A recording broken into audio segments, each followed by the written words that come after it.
말씀입니다. 누가복음 14장 12절에서 14절 말씀을 저와 한 절씩 교독하시겠습니다. 또 자기를 청한 자에게 이르시되 내가 점심이나 저녁이나 베풀거든 벗이나 형제나 친척이나 부한 이웃을 청하지 말라. 두렵건대 그 사람들이 너를 도로 청하여 내게 갚음이 될까 하노라.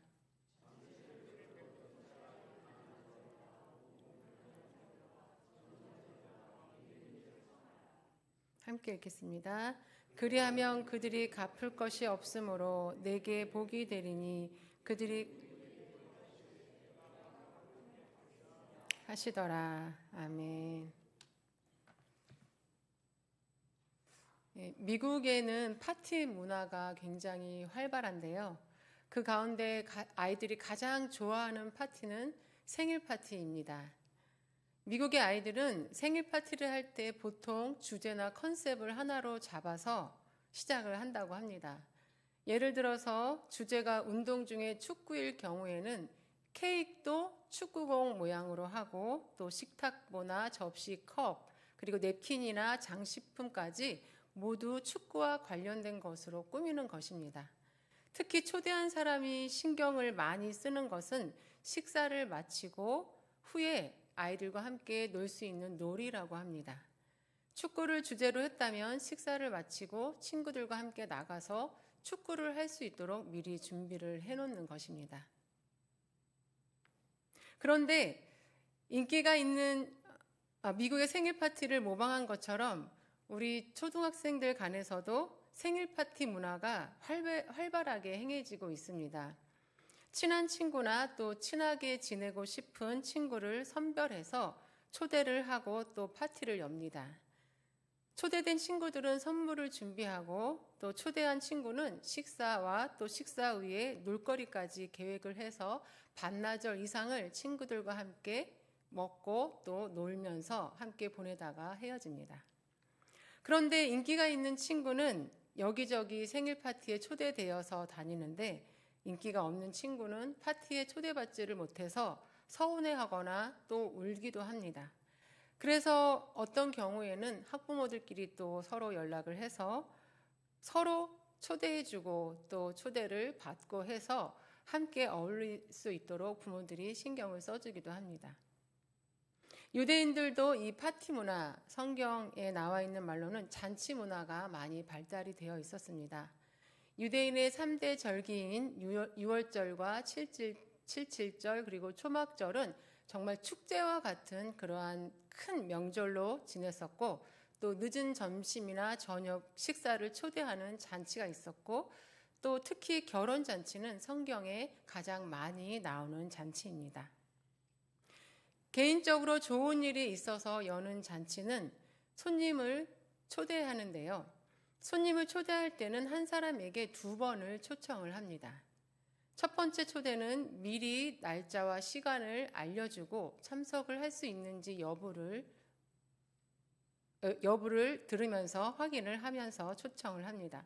그리고 잔치 당일에 준비가 다 되면 다 되었다고 초대한 사람을 다시 찾아가서 준비가 다 되었음을 알리면서 2번째 초대를 합니다. 당시 유대인들은 잔치를 배설할 때에 어떤 사람을 초대했을까요? 평소 친하게 지내고 있어서 잔치에도 함께 어울려서 즐길 수 있는 사람들과 또 혈연 관계로 연결되어 있는 사람들, 또 함께 사귀어서 친해지면 이득이 될 만한 사람들을 선별해서 초대를 했습니다. 특히 지위가 높은 사람을 알고 있는 것에 대한 자부심을 가지고 잔치 때에는 꼭 그런 사람을 되도록 많이 초대하려고 했고 또 그렇게 지위가 높은 사람을 초대할 수 있는 것이 그 사람의 능력으로 비춰지기도 했습니다. 잔치에 초대하는 손님의 부류로 자신이 어떤 사람인가를 보여주는 것이기도 했고 또 지위가 높은 사람을 초대해야 자신도 그렇게 지위가 높은 사람들에게 초대를 받을 수 있기 때문에 초대할 때는 아무나 초대하지 않고 잘 선별해서 초대를 했습니다. 그렇게 잔치에 초대하고 또 초대받는 일은 자신의 지위와 또 형편을 나타내는 일이었습니다. 또한 초대를 받았을 경우에 사람들은 자신을 높은 사람으로 보이려고 해서 옷을 화려하게 입고 등장을 하기도 했습니다. 그리고 잔치를 준비하는 주인은 초대한 사람들을 지위에 따라 자리를 지정을 해 놓았습니다. 상석에서 멀어질수록 지위가 낮은 사람들이 앉게 되는 것입니다. 그리고 상석에 앉을 사람이 가장 늦게 도착하는 것이 관례였습니다. 그래서 어떤 경우에는 자신이 상석일 것이라고 예상해서 가장 높은 자리에 앉아 있다가 더 지위가 높은 사람이 오면 그 자리를 내어주고 그보다 더 낮은 자리로 옮겨야 하는 민망한 일이 벌어지기도 했습니다. 이런 광경은 드라마에서도 흔히 볼 법한 그러한 광경인데요. 드라마에서도 보면 상류층 사람들이 여는 파티에 평소에 가난한 집의 자녀라고 생각했던 사람이 그 파티에 초대되어서 나타납니다. 그러면 상류층 사람들은 모두가 저 사람이 왜 이런 파티에 왔지? 라고 의심을 하면서 비아냥거리기도 합니다. 그때 파티를 배설한 주인이 이 사람은 어느 장관의 딸이라 소개를 하면서 가장 상석의 자리로 안내를 하면 그 자리에 있던 비아냥거렸던 사람들은 놀라고 또 민망해하면서 자리를 비켜줍니다. 당시 유대 사회의 잔치 풍경이 바로 그러한 드라마와 같은 모습이었습니다. 그래서 예수님은 이러한 유대인들의 잔치 모습을 비유로 말씀하시면서 상석에 앉지 말라고 하시며 스스로 높아지려고 하면 수치를 당하게 되는 일이 있다라고 말씀하셨습니다. 그리고 오늘 본문 말씀에서는 잔치에 초대하지 말아야 할 사람과 초대할 사람에 대해서 말씀을 하고 계십니다. 먼저 초대하지 말아야 할 사람에 대해서 말씀하시는데요. 12절 말씀을 보시면 잔치를 베풀거든 벗이나 형제나 친척이나 부한 이웃을 청하지 말라고 말씀하십니다. 예수님이 초대하지 말라고 한 사람들은 주인과 친밀하거나 또 혈연 관계에 있거나 잘 알고 지내면 자신에게 이득이 되는 사람들입니다. 일상적인 상식으로는 그러한 사람들을 초대하는 것이 마땅하지만 예수님은 그러한 사람들을 초대하지 말라고 말씀하십니다.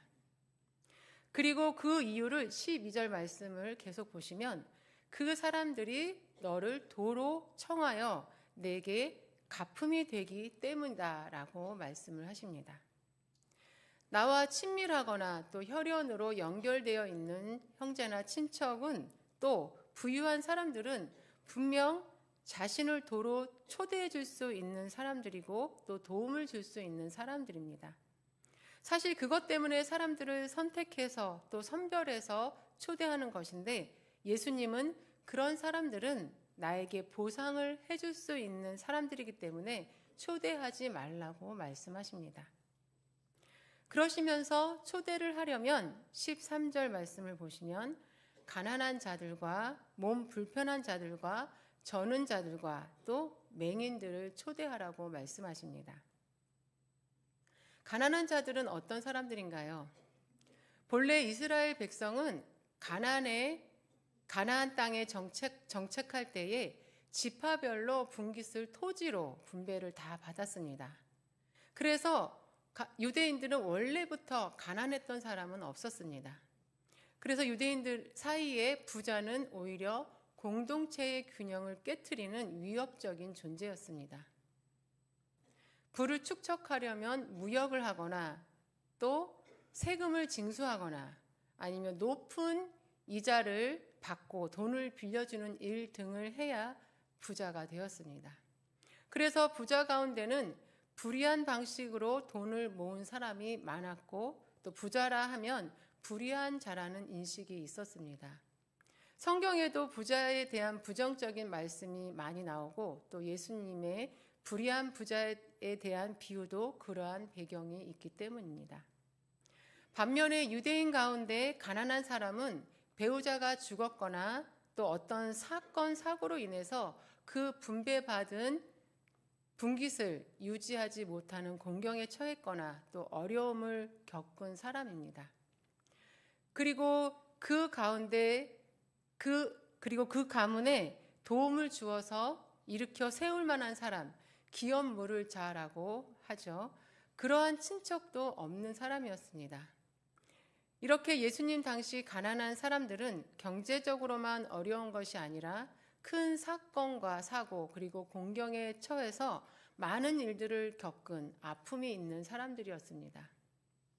그리고 몸이 불편한 자들, 즉 저는 자들과 맹인들과 같은 그러한 사람들은 어떤 사람들이었을까요?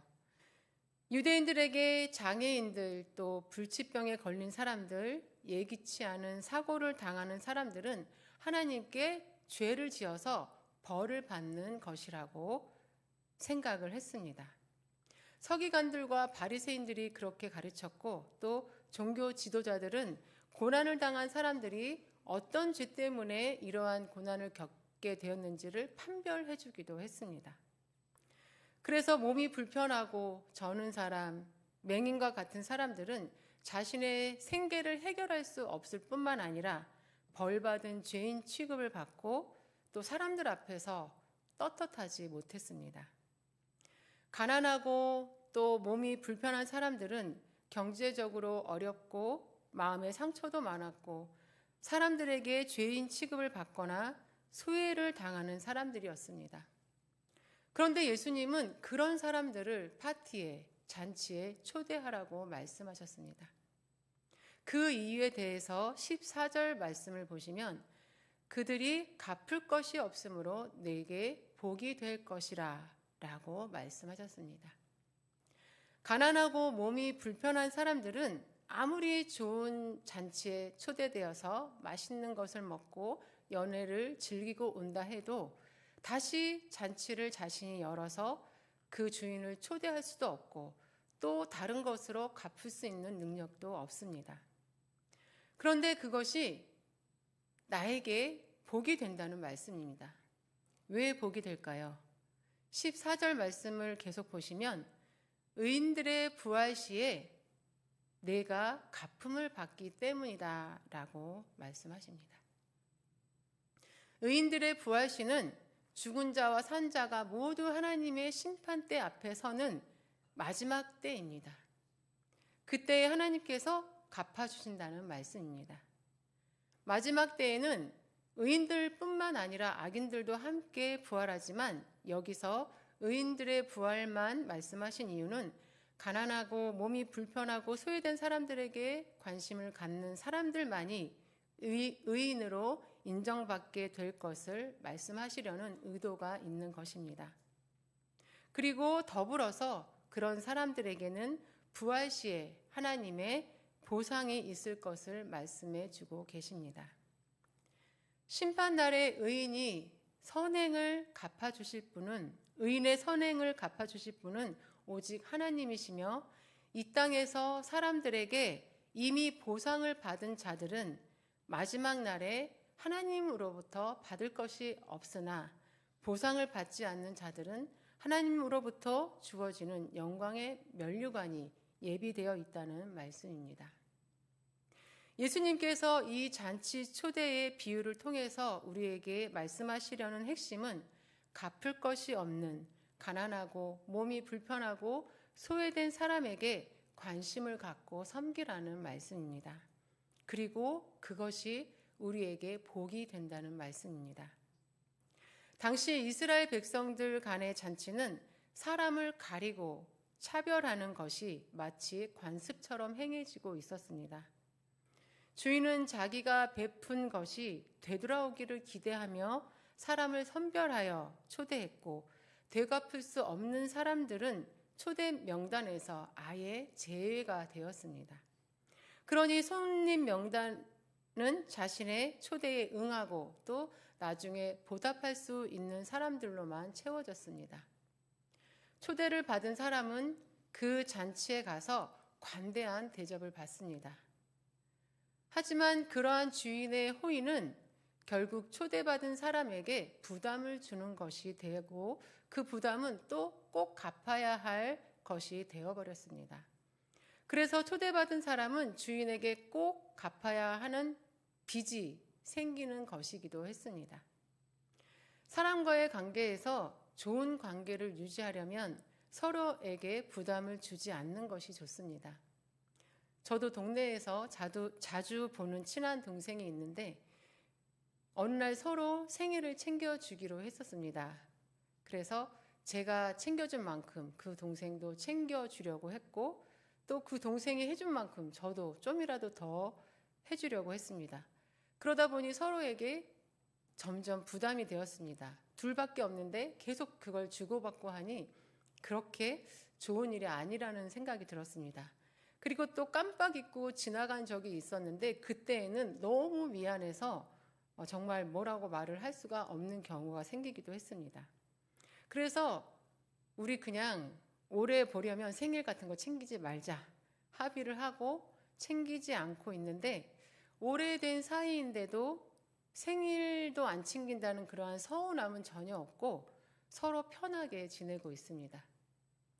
잔치에 초대받은 사람은 꼭 초대해야 했기 때문에 잔치는 서로에게 부담을 주는 일이기도 했습니다. 그래서 초대받은 사람이 자신도 잔치를 열어 초대할 수 없을 것 같으면 정중하게 초대를 거절하는 일도 있었습니다. 잔치의 초대는 그렇게 서로 주고받고 하는 거래와 같은 것이 되어버렸습니다. 그래서 만약 한쪽이 일방적으로 받기만 하면 그 관계는 쉽게 깨어져 버렸습니다. 내가 해준 만큼 돌아오지 않으면 그 관계를 유지할 이유가 없었습니다. 주면 받고 받으면 주고 하는 것이 잔치였고 그들의 인간 관계이기도 했습니다. 그러니 그 일들은 당연히 하늘에 상급이 있을 수 없는 일이었습니다. 봉사도 아니고 헌신도 아니고 또 진실된 섬김도 아니었기 때문입니다. 잔치를 열 수 있을 만한 형편과 또 지위에 있는 사람들이 서로 초대하고 초대받으며 주고받고 할 때에 가난하고 또 몸이 불편하고 소외된 사람들은 또 재산이나 사회적 지위가 없는 사람들은 항상 소외되고 또 잔치로 인해 많은 상처를 받고 있었습니다. 잔치가 열릴 때 그 잔치집에서 새어 나오는 맛있는 음식 냄새와 또 그들이 함께 웃고 떠드는 소리들은 그들의 마음을 더 아프게 했습니다. 예수님께서는 잔치를 열려거든 그렇게 가난하고 몸이 불편하고 소외된 사람들을 초대하라고 말씀하십니다. 초대한다는 것은 그들을 불쌍하게 생각하며 적선하고 맛있는 음식을 주라는 것이 아닙니다. 초대한다는 것은 손님으로 오게 하는 것입니다. 손님은 주인과 동등한 입장으로 방문하는 것입니다. 손님은 주인과 동등한 식탁에서 함께 식사하는 것입니다. 한 식탁에서 함께 식사하는 것은 자신과 동등한 사람으로 여기며 그 사람과 친목을 다지는 일입니다. 예수님도 가난한 사람들, 죄인들, 소외된 사람들과 함께 식사를 하셨습니다. 특히 죄인들과 식사할 때 유대인들은 예수님을 비난했습니다. 그 일, 함께 죄인과 식사하는 일은 예수님과 죄인들이 동등하게 되는 일이었기 때문입니다. 가난하고 몸이 불편한 사람들, 또 소외되고 지위가 없는 사람들을 불쌍하게 여기며 잔치에서 남은 음식을 주거나 그들이 부담을 느끼도록 또 신세지게 하는 그러한 베풀미 아니라 초대된 다른 사람들과 동등하게 대접하라는 것입니다. 그렇게 잘 대접해도 가난하고 몸이 불편한 사람들은 갚을 수 있는 형편이 안 되는데 오히려 그것이 초대한 사람에게는 복이 된다는 말씀입니다. 왜냐하면 하나님이 갚으시기 때문입니다. 서로 주고받고 하는 것은 그것으로 끝나지만 아무런 계산 없이 소외된 사람들을 존중하고 섬기고 또 베푸는 일은 의인의 범주에 들어가는 일이며 또 하나님께서 예비하신 상급이 있기 때문에 갚을 것이 없는 사람을 대접하는 것이 나에게 복이 된다는 것입니다. 하나님께서는 잔치로 인해 사람을 가리고 또 차별하고 소외된 사람은 계속 소외되게 하는 그러한 사회적 관행을 비판하시면서 가난하고 몸이 불편하고 소외된 사람들을 돌아보게 하시려고 이 비유의 말씀을 하신 것입니다. 가난하고 몸이 불편한 사람들은 한 번도 잔치에 초대받은 적이 없는 사람들입니다. 잔치에 나오는 화려하고 맛깔스러운 음식을 구경도 해보지 못한 사람들입니다. 그 사람들을 초대해서 함께 동등한 자리에서 대접하여 그들이 더 소외되지 않고 아프지 않고 더 상처받지 않게 하는 것이 우리 하나님의 자녀로서 해야 할 일이라는 것을 예수님은 말씀해 주고 계신 것입니다.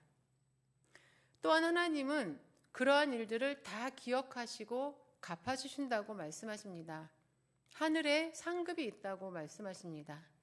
하나님이 인정하시고 상급이 있다는 것은 그 일이 하나님이 기뻐하시는 일이라는 뜻입니다. 가난하고 몸이 불편하고 소외된 사람들을 섬기는 일이 하나님이 갚아주실 일이라면 그 일은 실천하기 어려운 일이며 그렇지만 하나님이 원하시는 일이라는 뜻입니다. 하나님은 사람을 차별하지 않는 분이십니다. 오히려 가난하고 몸이 불편하고 곤란한 상황 가운데 있는 사람들에게 더 특별한 마음을 가지고 계십니다. 그들은 삶이 고난인 것과 동시에 사람들에게 무시를 당하고 소외를 당하기 마련이었고 또 현재의 고통스러운 삶에서 벗어나기를 간절히 바라며 구원받기를 갈망하는 사람들이기 때문입니다. 그래서 하나님은 나그네와 고아와 같은 약자들을 위한 율법도 만들어서 지키게 하신 것입니다. 우리는 지금 어떤 사람과 서로 주고받고 하며 관계를 이어나가고 있는가요? 그 관계가 나를 위한, 나의 이익을 위한 관계가 아닌 상대방을 진심으로 존중하고 또 섬기는 관계로 더욱 발전되실 수 있기를 바랍니다. 그리고 우리 주변에 많이 힘들어하고 소외되고 있는 사람은 없는지 살펴보시고 그 사람에게 다가가실 수 있으시기를 바랍니다. 내가 아무리 섬겨도 고마워할 줄도 모르고 또 갚을 줄도 모르는 사람이 있다면 그 사람을 더 섬기시기 바랍니다. 갚을 줄 모르기 때문에 갚을 것이 없기 때문에 나에게 복이 될 것입니다. 그렇게 소외된 사람을 섬길 때에 하나님이 기뻐하시며 다 갚아주실 것입니다. 사람은 본능적으로 자신에게 도움을 줄 수 있는 사람과 가까워지려고 합니다. 본능적으로 나보다 지위가 높은 사람과 더 가깝게 지내려고 하고 잘해주려고 합니다. 그리고 아무리 잘해도 돌아오는 것이 없을 때에 그 관계에 선을 긋게 됩니다. 물질이든 마음이든 내가 주는 만큼 받으려고 합니다. 때로는 하나님의 관계에서도 돌아올 것을 기대합니다. 하나님을 바라보며 교회를 열심히 섬겼는데 당장 자신에게 돌아오는 것이 없을 때에 사람들은 낙심하며 지금 하던 모든 일들을 내려놓고 싶어하는 마음이 생깁니다. 그러나 오히려 우리가 섬기고 봉사하고 헌신하였는데 아무것도 보상을 받지 못했다면 그것이 나에게 복이 된다는 것을 기억하시기 바랍니다. 의인의 부활 시에 마지막 때에 하나님께서 갚아주신다고 말씀해 주셨습니다. 하늘의 영광의 면류관이 천상의 상급이 하나님의 칭찬이 이미 우리에게 주어져 있습니다. 예수님은 무엇을 얻기 위해서 하늘 영광을 버리시고 이 땅에 오셔서 십자가의 고통을 겪으셨을까요? 계산되지 않고 또 보상을 전혀 바라지 않는 희생은 오직 우리를 향한 사랑 때문이었습니다. 아무리 얘기해도 깨닫지 못하고 아무리 보여줘도 또 의심하고 또 아무리 섬겨도 그 사랑을 깨닫지 못하는 죄인을 끝까지 사랑하셨기에 십자가에서 죽으신 것입니다. 그 죄인을 사랑하셔서 구원하시기 위해 십자가에서 우리의 죄를 담당하신 것입니다. 그 일은 하나님의 뜻이었고 하나님이 기뻐하시는 일이었습니다. 예수님은 그 모든 일을 하나님의 뜻을 다 감당하신 후에 부활하셨고 또 하나님 보좌 우편에 앉으셨습니다.